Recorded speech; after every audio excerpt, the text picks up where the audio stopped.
Hi, this is Vishnu Mehto. 18 years served as Indian Army, having a beautiful wife, beautiful daughter, are doing a SEO project with winning team.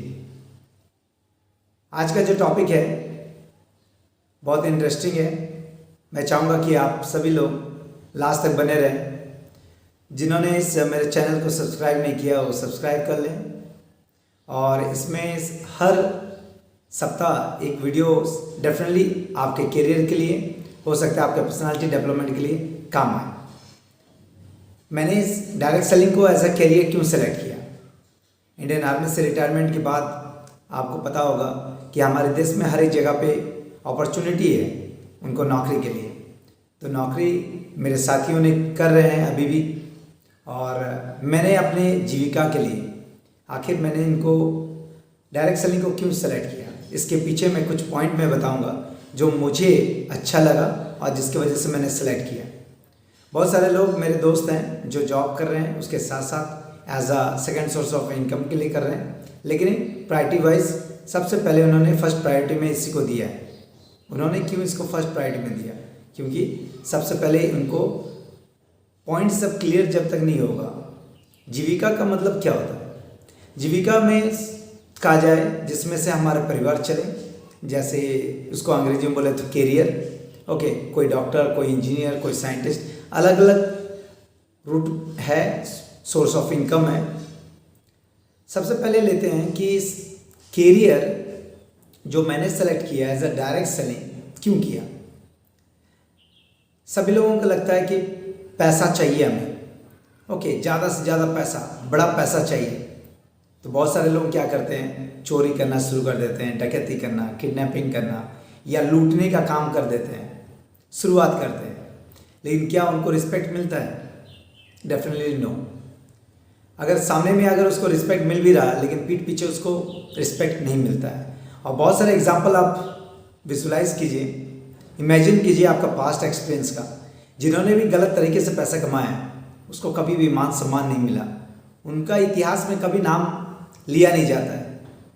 लेकिन दूसरी ओर कोई व्यक्ति चाहता है कि मुझे रिस्पेक्ट मिले, लेकिन पैसा के बारे में नहीं सोचते हैं।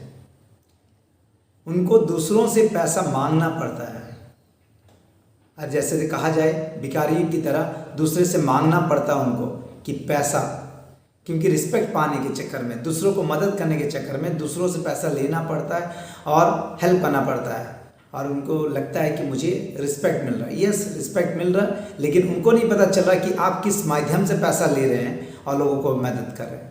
लेकिन जीविका का अगर सही अर्थ निकाला जाए तो आपके पास पैसा प्लस रिस्पेक्ट, ये दोनों चीज़ मिलना चाहिए, वही आपका कैरियर होगा, वही आपका जीविका का होगा। तो आप जिस फील्ड में हैं, जिस जगह पे आप काम कर रहे हैं, आई होप आप पैसा भी कमा रहे हैं और रिस्पेक्ट भी कमा रहे हैं। जो भी व्यक्ति इस वीडियो को बहुत ध्यान से देख रहे हैं, सुन रहे हैं, ये आने वाले जनरेशन के लिए भी काम आएगा, क्योंकि आप ये इंफॉर्मेशन अपने बच्चों को भी ट्रांसफ़र कर सकते हैं। अगर आप गलत रूट से इनकम मतलब जीविका चला रहे हैं, तो आपको सेकंड सोर्स ऑफ इनकम भी जनरेट कीजिए लीगल तरीके वाला, ताकि आप धीरे धीरे उस इलीगल काम को भी छोड़ सकें। अब आते हैं दूसरी बात कि मैंने क्यों सेलेक्ट किया। सबसे पहले पॉइंट, मैं जब आर्मी से जब रिटायरमेंट लिया, तो एक्चुअली मेरा बैकग्राउंड भी मैं बता दूं कि मैंने 18 ईयर्स सर्व किया। उस सर्विस के दौरान में मैंने, जब से मैं एंट्रेंस लिया हूं तब से लेकर के कोई भी ऐसा दिन नहीं गया या कोई भी ऐसा समय नहीं गया जिसमें मैंने अपने सीनियर का ऑर्डर को ओबे नहीं किया। हमेशा फर्स्ट प्रायोरिटी में उनका ऑर्डर, और अपने देश के बारे में हमेशा सोचता रहा, देश के, अपने साथियों के बारे में, और तीसरा पॉइंट होता अपने बारे में सोचा जाता है। सबसे पहले देश, अपने संगठन, और उसके बाद खुद के बारे में। मेरे क्वालिफिकेशन में पीजी कंप्लीट कर चुका हूं और आर्ट्स बैकग्राउंड से। नेक्स्ट चीज़ है कि मैंने इस आर्मी में रह करके बहुत सारे छोटे बड़े अचीवमेंट मुझे मिले हुए हैं। एज अ हिस्ट्री क्रिएटर की तरह मैंने काम किया हुआ है, जिसमें आज भी एज अ एग्जाम्पल के रोल पे मतलब मुझे सम्मानित किया जाता है। लोग रिस्पेक्ट से बात करते हैं, लेकिन जब हम रिस्पेक्ट लोगों को देते हैं तभी आपको रिस्पेक्ट मिलता है। ओके, एक सर्टिफिकेट एक अलग जगह पे है, लेकिन आपके जो व्यवहार है वो बहुत इंपॉर्टेंट होता है, उसी से आपको कामयाबी की तरफ ले करके जाते हैं। मैं थैंक यू कहूँगा उन लोगों को जिन्होंने मुझे सपोर्ट किया, मेरे सीनियर्स, मेरे गाइडलाइंस, जिसकी वजह से मुझे बहुत सारे अचीवमेंट मिले। क्योंकि अगर उनका मार्गदर्शक नहीं मिलता तो शायद मैं आर्मी में भी उस तरह का नेम फेम नहीं अचीव कर पाता। और आज मैं जिस रूट में हूँ उसमें भी मेरे मेंटर हैं K Singh sir, as a gazetted officer, वो मेरे मेंटर हैं। और मेरे मेंटर के जो मेंटर हैं, हमारे चीफ मेंटर, जो हमें फाइनेंशियली और स्पिरिचुअल गुरु हैं हमारे, जो हमें मार्गदर्शक दिखाते हैं, मिस्टर, अभी उनको डॉक्टरेट की उपाधि मिला है, डॉक्टर SP भरेल सर। सबमिशन में जाना बहुत ज़रूरी है, सबमिट करना। तो मैंने आपको बताया कि आर्मी में भी जिस तरह से अचीवमेंट किया उसी तरह से मुझे यहाँ पे अचीव करना है। लेकिन यहाँ पे कहा जाता है कि आपकी सफलता तब मिलेगी जब आप दूसरों की सफलता के बारे में सोचेंगे। ओके, जब हम दूसरों को सफल करने में मदद करेंगे तभी हमारी सफलता मिलेगी। ये सेम पॉइंट हमारे आर्मी में जिस तरह का सिखलाई मिलता है कि आपको देश के बारे में सोचना है, उसके बाद आपके संगठन के बारे में, तभी आपको फ़ायदा मिलेगा, आपको बेनिफिट मिलेगा। सेम यहाँ पे भी ऐसा ही है, जब हम अपने संगठन के बारे में, अपने देश के लोगों के बारे में सोचेंगे तभी आपकी सफलता मिलेगी, तभी हमारी सफलता होगी। तो इसलिए इसको मैंने कैरियर के रूप में चुना है, क्योंकि यहाँ पे पैसा और रिस्पेक्ट दोनों एक साथ मिलता है। दूसरा चीज़ था, मैंने हमारे ट्रेनिंग में और पढ़ाई, क्योंकि मैंने UPSC 4 बार रिटन क्लियर कर चुका हूँ, तो मेरी लर्निंग हमेशा मैं पढ़ते रहता हूँ और अच्छी अच्छी किताब में पढ़ता हूँ। तो उसमें जो मैं पढ़ाई किया, उसमें पढ़ा कि आर्टिफिशियल इंटेलिजेंस आने वाले दिनों में बहुत स्पीड से, रैपिडली रूप में हर एक ग्लोबली जो एक्सपेंड करते जा रहा है, और जिसकी वजह से मशीनरी का ज़्यादा यूज़ हो रहा और मैन पावर कम होते जा रहे हैं। तो मैन पावर जहाँ पे 100 लोगों की संख्या में, वहाँ पे 10 लोग काम कर रहे हैं, तो 90 लोग अनएम्प्लॉयड होते जा रहे हैं। तो मैं जब रिटायरमेंट लिया तो उस टाइम पे मुझे जॉब मिल गई थी रांची में। मेरा जो स्टेट है उसका कैपिटल है रांची, और मुझे वहाँ रांची में नौकरी मिल गया था। लेकिन मेरे दिमाग में जब IAS ऑफिसर के साथ मुलाकात हुआ, और उस टाइम पे जब मैंने अपने आप को विजुलाइज किया कि हमारे बहुत सारे आर्मी पर्सन जो रिटायरमेंट के बाद अनएम्प्लॉयड हो जाते हैं, और धीरे धीरे जब जॉब कम होते रहेगी तो उनको नौकरी कहाँ से मिलेगा, उनके जीविका कैसे चलेगा, उनके लिए सेकेंड सोर्स ऑफ इनकम कैसे रहेगा। तो मैंने इससे डिसाइड किया कि हमारे पास बहुत सारे सोल्जर हैं, और 13 लाख सोल्जर, बहुत सारे एक्स सर्विसमैन हो जाते हैं। तो मैं उन लोगों के लिए, ये मेरा फर्स्ट प्रायोरिटी में थिंकिंग पैदा हुआ कि उन लोगों को मैं हेल्प करूं। लेकिन जब मैं सिविल में काम करता गया, क्योंकि सिविल में उतना मेरी जान पहचान नहीं थी रिलेटिव के अलावा, लेकिन जब इस प्रोजेक्ट में काम करने लगा तो मुझे लगा कि यहाँ पे तो मासेस में, मतलब सोल्जर तो एक पेंशन मिल रहा है हमारे सोल्जर को, लेकिन बहुत सारे लोग प्राइवेट नौकरी में काम कर रहे हैं। अगर वो अनएम्प्लॉयड हो गए या किसी कारण से उनको कंपनी में बैठा दिया गया तो उनके घर में पैसा नहीं आएगा। तो बहुत सारे लोग गलत रूट में भी जा सकते हैं। उस समाज के लिए, उन लोगों के लिए मेरे दिमाग में एक सपना, एक ड्रीम पैदा हुआ कि इन लोगों के लिए मुझे काम करना है। मतलब रीज़न, बहुत सारे, कोई भी काम करने के लिए रीज़न चाहिए। तो मेरा सबसे पहले आर्मी का थिंकिंग आया, फिर सिविल का थिंकिंग आया कि आर्टिफिशियल इंटेलिजेंस की वजह से इस तरह का प्रॉब्लम आएगा तो हम क्या कर सकते हैं। मुझे पेंशन आ रहा, मेरी वाइफ मेरी जॉब कर रही है, सिक्योर्ड है, फादर ने उस तरह का क्रिएट करके रखा हुआ जिसमें हमें नौकरी ना भी करें तो भी हमारे परिवार चल सकता है, पैसिव इनकम जनरेट करके रख दिया है। लेकिन क्या सभी लोगों के पेरेंट्स ने इस तरह का बिल्डअप किया है? अगर नहीं किया तो सोचने की ज़रूरत है। थर्ड पॉइंट ये था कि मुझे एज अ ट्रेनर, मैं इंटरनेशनल ट्रेनर भी रहा हूँ, 2 साल मैंने भूटान में सर्विस किया है, लाख रुपया मेरी सैलरी थी। और मेरा एक सपना था कि मुझे हर महीना 1-1 लाख रुपया आते रहे। और जब भी जो भी मैं सोचूं, जो भी मैं मेरी फैमिली डिसाइड करे या कोई भी मेटलिस्टिक ड्रीम के बारे में सोचे, मैं उसको पूरा करने में मदद करूं, क्योंकि इस लाख रुपये सैलरी में इजी टू परचेस हो जाता था और अगले महीना सोचना नहीं पड़ता था, 1 लाख रुपया फिर से आ जाता था। क्या इस तरह का इनकम आपके पास है? इस तरह का पीस ऑफ माइंड, जब पैसा रहता है तो पीस ऑफ माइंड मिलता है, एक अच्छा रिलेशनशिप भी रहता है। क्या इस तरह का आपके परिवार में? तो पहला पॉइंट मैंने क्या कहा आपको कि मेरा जो जीविका का अर्जन था, ओके, मैंने इसको करियर क्यों सेलेक्ट किया। लोगों के लिए मैंने सोचा कि कंपैरिजन किया कि सेम की तरह है।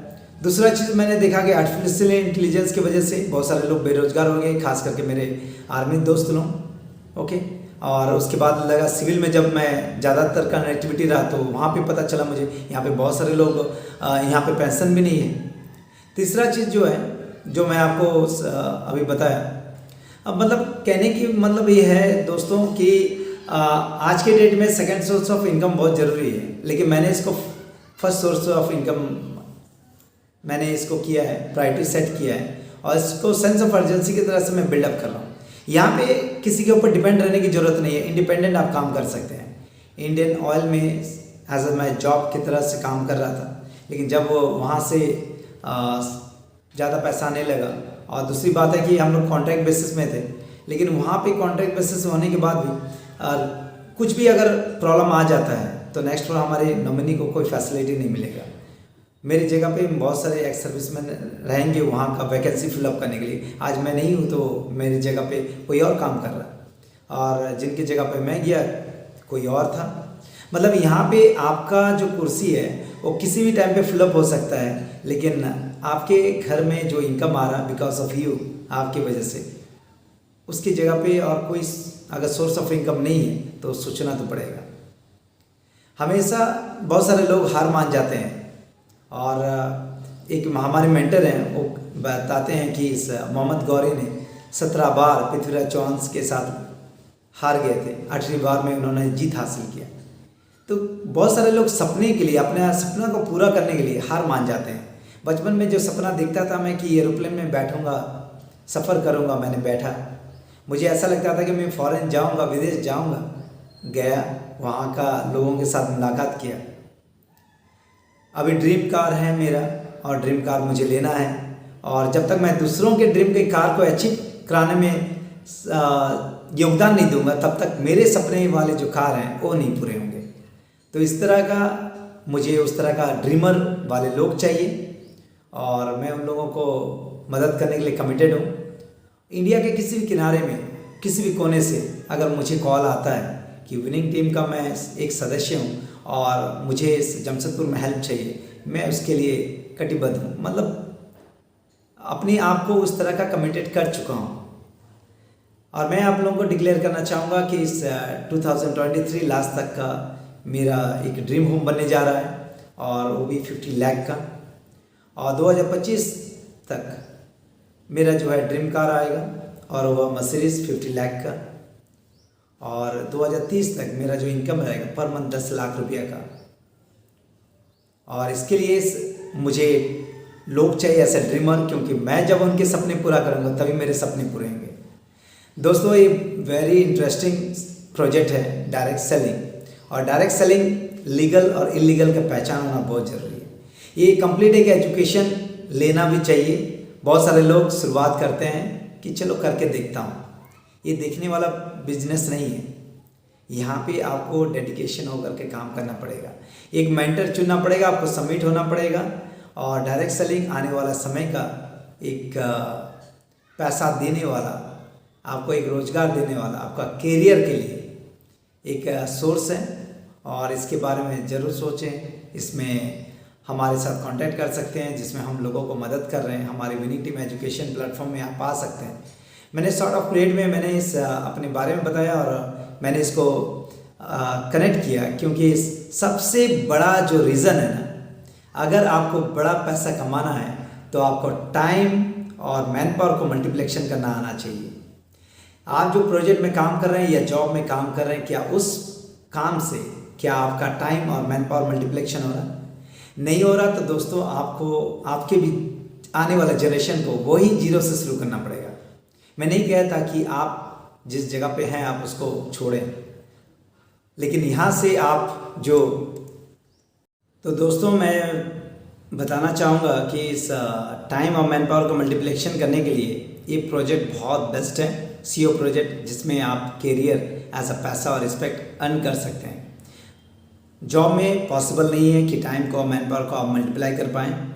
दूसरा, बिजनेस में भी अगर आपको चाहिए तो बहुत बड़ा पूंजी इन्वेस्ट करना पड़ेगा, जिसकी वजह से आप हाई रिस्क उठाना पड़ेगा। अगर आप सीजनल बिजनेस में हैं, दिवाली पे है या बरसात के मौसम वाला सीजन वाला प्रोडक्ट अगर इस्तेमाल करा रहे हैं, तो भी आप टाइम और मैन पावर को मल्टीप्लाई नहीं कर पाएंगे। इस प्रोजेक्ट में आप टाइम का, मनी का, सिक्योरिटी का, साथ साथ में हेल्थ का, ये चारों चीज़ें अचीव कर सकते हैं।